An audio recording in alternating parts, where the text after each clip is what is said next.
The war, which lasted for 50 days in the summer of last year, was costly both in terms of human life and in economic impact. More than 70 Israelis died and more than 2,300 residents of Gaza were killed.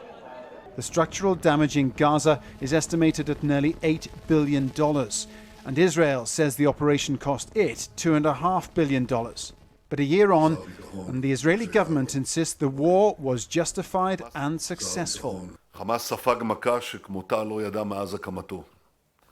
has suffered the hardest blow since the day it was established. We closely follow events in the south of Israel and prepare to respond with full force when we are required to do so.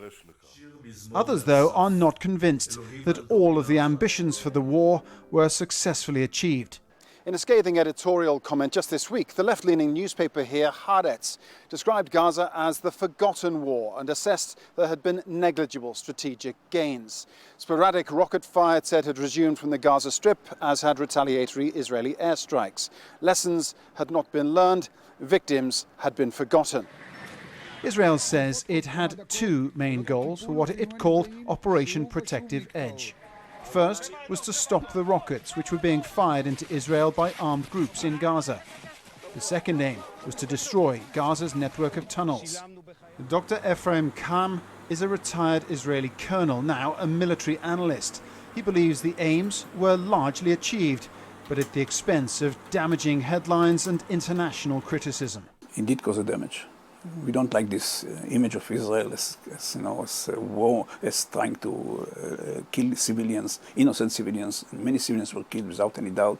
Tens of thousands of civilians in the Gaza Strip lost their homes, had to find some solution during the cold winter there.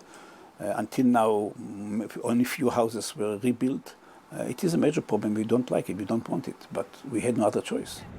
There are signs of optimism. Using outside intermediaries, Israel and Hamas are actively negotiating for a lasting ceasefire. But there is deep mistrust on both sides.